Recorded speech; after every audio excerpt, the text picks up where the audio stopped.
water heater ဝယ်ယူမယ်ဆိုရင်မဖြစ်မနေသိထားတဲ့အချက်၄ချက်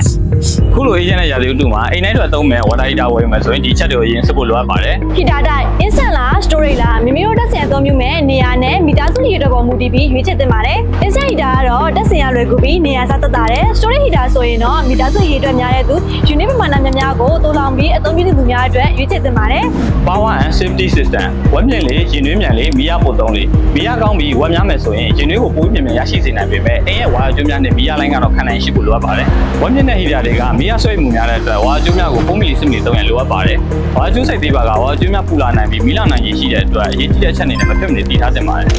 water pressure and water filter အထက်မြင့်ဆောင်အောင်နဲ့သို့မဟုတ်တချို့နေရာတွေမှာရေပြားနေတဲ့အခက်အခဲရှိနိုင်ပါတယ်။ညာသောအားဖြင့် instant heater တွေမှာတော့ပန့်ပါဝင်ပြီး storage heater တွေမှာပန့်မပါတဲ့အတွက်ရေပြားနေတဲ့နေရာတွေအတွက်ဆိုရင်တော့ booster ပန့်ကိုသီးသန့်ထပ်သုံးဖို့လိုအပ်ပါတယ်။အဲ့ဒါအပြင်မိမိအိမ်မှာရေမတက်တာရေမအနေပါတာများနေမယ်ဆိုရင်ဈေးပိတ်တာရေထွက်နေတာတွေမကြာခဏဖြစ်တဲ့အတွက် water filter ခံပြီးတော့မှ heater ကိုအသုံးပြုဖို့ပိုပြီးသင့်တော်ပါတယ်ရှင်။ installation after sales service after sales service အနေနဲ့မိမိဝယ်ယူမဲ့ပစ္စည်းမှာ running service တက်ဆင်ပေးတဲ့ installation service ရှိမရှိနဲ့ delivery service ရှိမရှိကိုအရင်စစ်ဆေးသင့်ပါတယ်။ကိုယ်ဝယ်ယူမဲ့ brand မှာအရေးကြီးဆုံးအနေနဲ့အနည်းဆုံးတစ်နှစ် running service ပါသင့်ပါတယ် ကဲဒါဆိုရင်တော့မိမိတို့အိမ်အတွက် water heater ဝယ်ယူဖို့အရေးကြီးပြီးအခြေခံကြတဲ့အချက်လက်တွေကိုသိပြီးဘူးတူတာရလိမ့်မယ်လို့ညွှန်လင့်ပါတယ်ရှင် ။ဒီလို service တွေကိုတော့ကျွန်တော် Blue Global ရောင်းစင်တာများမှာ one stop service အနေနဲ့ ပစ္စည်းဝယ်ယူမှုမှစပြီး after sales service အထိတနေရာတိုင်းမှာရရှိနိုင်ပြီဖြစ်ကြောင်း သတင်းကောင်းပါလိုက်ပါရခင်ဗျာ။